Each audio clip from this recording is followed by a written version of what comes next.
Hello everybody, welcome back to my channel. If you haven't been here before, my name is Debbie and let's say it all together, shall we?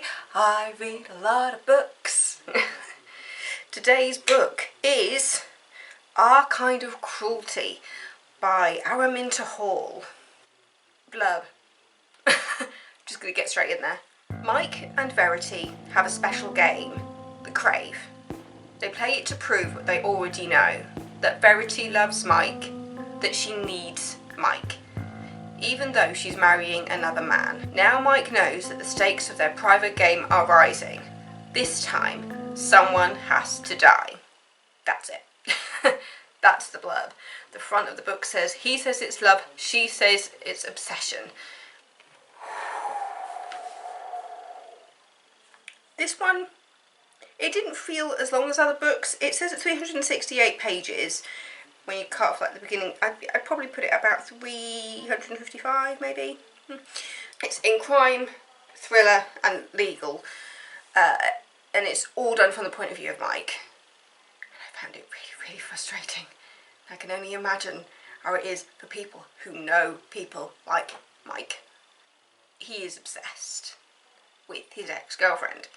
So you start off finding about the background of their relationship. They were together for about 8 or 9 years, and yeah, so they met at university, and the game was started by something that happened on a night when they were out, where somebody flirted with Verity, or what he calls a V, and he stepped in like a bit of a macho man saying, "This is my girlfriend," and they both realised they got a bit of a high from him stepping in, and they realised that it kind of turned them on a bit. So that's what the Crave is, essentially. Verity being alone at a bar, somebody coming to chat her up, and then Mike steps in as like knight in shining armour kind of thing to say, "Oh no, this is my girlfriend, you need to back off," and then they'd get so excited by that they'd go off and have sex somewhere. Throughout the book there were times when I was just like, is the game as Mike remembers it? Is it the same as how Verity remembers it? Because there's so much that you start questioning. You get a lot of backstory for Mike about how his childhood was abusive. He lived with his mother when he was a kid and she was an alcoholic and neglectful, and always had like a stream of men coming in and out, and till one day Mike as a kid just lets in social services and he's taken away from the horrible childhood that he lived through. He goes into foster care and he has quite a loving relationship with his foster parents.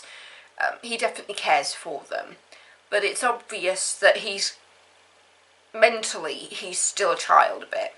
The way he justifies his actions and the way that he sees things that aren't there, it tells you that his childhood has had an impact on the person he's become, even though he's in complete denial about it.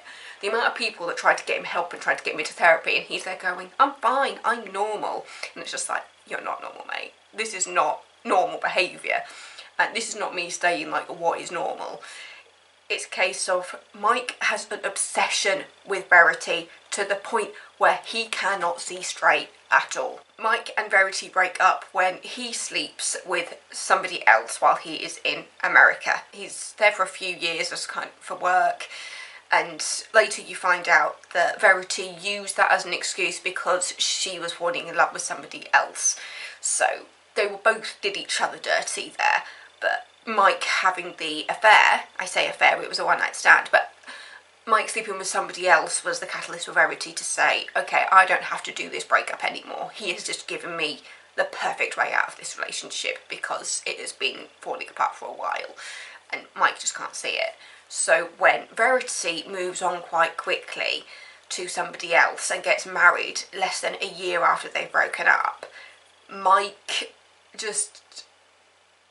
he just goes completely insane. He sends emails to V saying, like, "I know you love me, you're this part of the Crave, you know, I'm going to do whatever I can to show you how much I love you." And V's messaging him back saying, "No, I am in love with Angus, my new man, my husband, and, you know, I want us to be friends if possible, but I've moved on and you need to move on." And Mike being the man that he is, tries to read between the lines and go, oh, look, she still loves me. It's just like, focusing on the wrong words here. You are not reading what she's actually saying. And constantly, whenever V has any form of communication with Mike, he is never seeing what she is actually saying to him. And it's really, really frustrating to read as a reader, because it's all done from Mike's point of view through letters and statements, because it all leading up to kind of the third part of the book, where both of them are on trial when Verity's new husband is killed.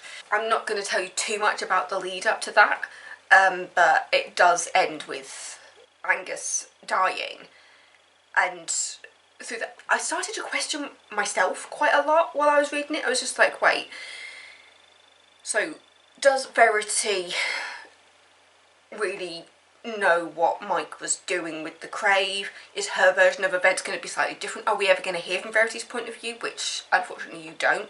But to be honest, I feel like just having Mike's point of view just shows you how completely out of his head he is. No matter what B says to him, he's in complete denial. He will never see what's right in front of his nose. Even when other people are saying that B has moved on, he's there going, oh no, she's just waiting for me to save her.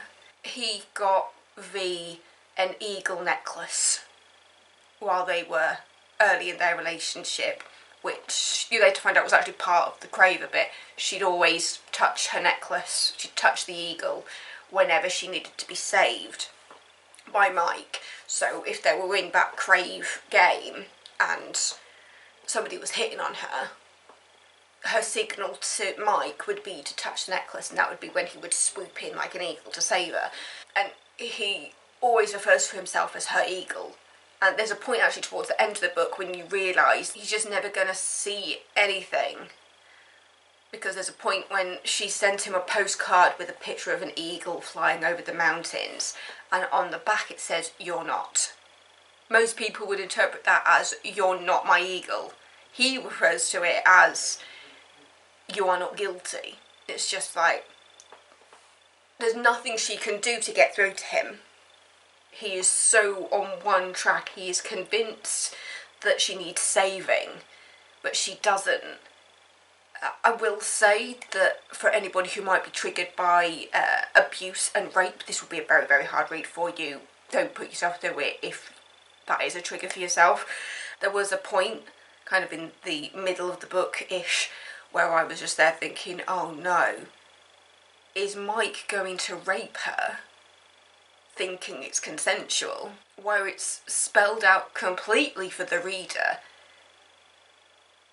It's not spelled out completely for Mike. And to be fair, even if it was spelled out for Mike, he still wouldn't get it.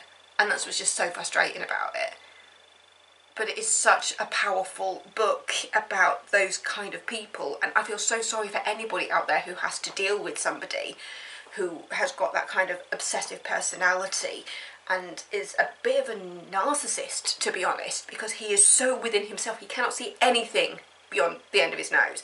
Like when it comes out that his next door neighbour is a lesbian, he was just like, oh, I thought she was in love with me. And it was just like, no, she doesn't care about you. Everything always has to come back to him. He never considers how anybody else feels. It always comes back to him. And yeah, this was recommended to me on a kind of gossip board where we were talking about books, and they were just like, oh, this is like a really, really interesting thing on narcissism. And I was just like, oh. So as I was reading, I think because I had that little tip off from the discussion board about the narcissism in it, that might have affected the way that to be fair, probably did affect the way that I read it, because straight away I just found him instantly dislikable, and I don't know if I would have found him instantly dislikable if I didn't know about the narcissism straight away. Does that make any sense? There's lots of double negatives happening there. But it was just such a good book, and it really does... Because the fact that you do get that backstory about Mike and hearing about his childhood, and it's obvious it's supposed to kind of... It's there to humanise him and give you a bit of sympathy for him, which I'll admit, it tugged my heartstrings a little bit hearing about his backstory. but then he'd go off and do something so stupid, and you're just like, Mike, you can't, it's one of those people that you kind of want to shake and slap and just say, wake up, can you not see what is happening here? But of course, because I mean, at the end of the book, it's not all neatly tied up, he still doesn't get it at all. And I don't think that's a spoiler to say that, because I think anybody who has dealt with anybody with narcissistic personality, they realise that there is just no getting through to them. There is no light bulb moment for those kind of people. Editing Debbie, just jumping in just to clarify my last comments.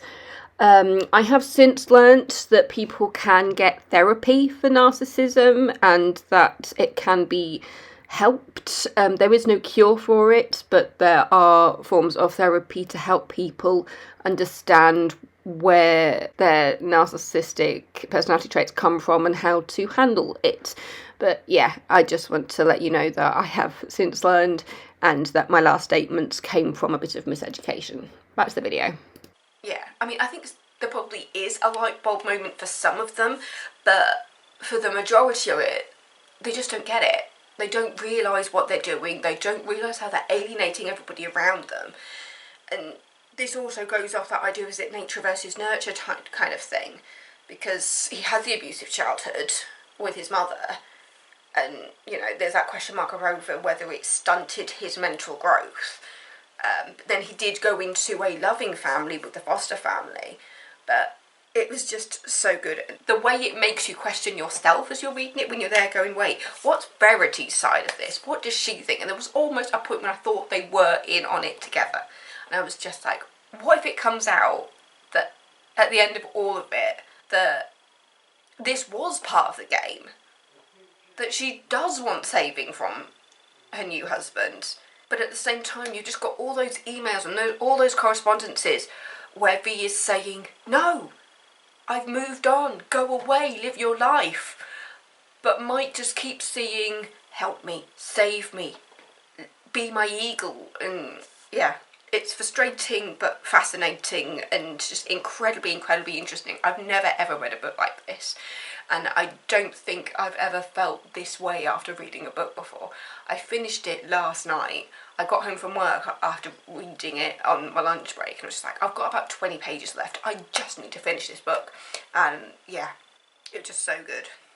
So yeah, crime and thriller, 368 pages. I'll say, as it says, you know, if you like that crime and thriller type stuff, if you like looking at things that really delves into like the psyche, you'll enjoy it. There's a bit of a courtroom drama type thing going on in there in like the last act of it.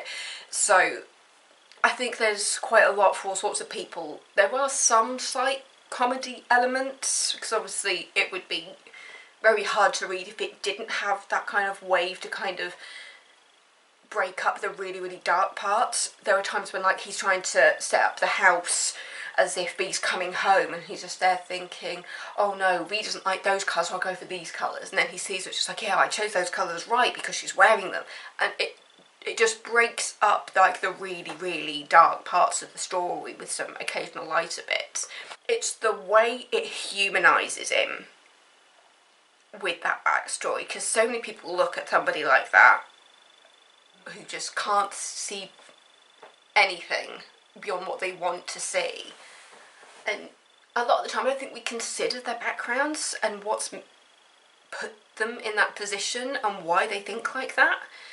And in this case, because I mean, I read like the afterword bit where it says that the author intentionally wanted to humanise Mike so it wasn't a complete alienation for the reader.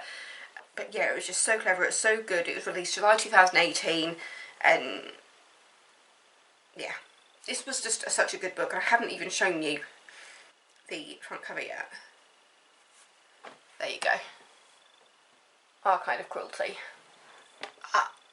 It was just ridiculous, and it was incredible, and I almost wanted to throw my iPad across the room when I finished it, because I was on the sofa with my mum and dad, and as soon as I finished it, I was just like, what? I was like a minion, what? But yeah, do give it a go. It was just, it was so good. It was chilling. It really is. Yeah, he says it's love, she says it's obsession. And to be honest, at the end of the day, it's a bit of both. he is still in love with her, and he is obsessed with her, and he is convinced that V loves him back, which I think when you have a relationship for that long, there will always be some kind of love still there, no matter how it ends, because love doesn't just turn off, it fades. So there might be a little bit of love left for him. Throughout the book, it's obvious that she cares for him. She doesn't want to see him go down this rabbit hole, but there's nothing she can do to save him, and Mike refuses to help to save himself, mainly because he doesn't think he needs saving, and he just wants to save V.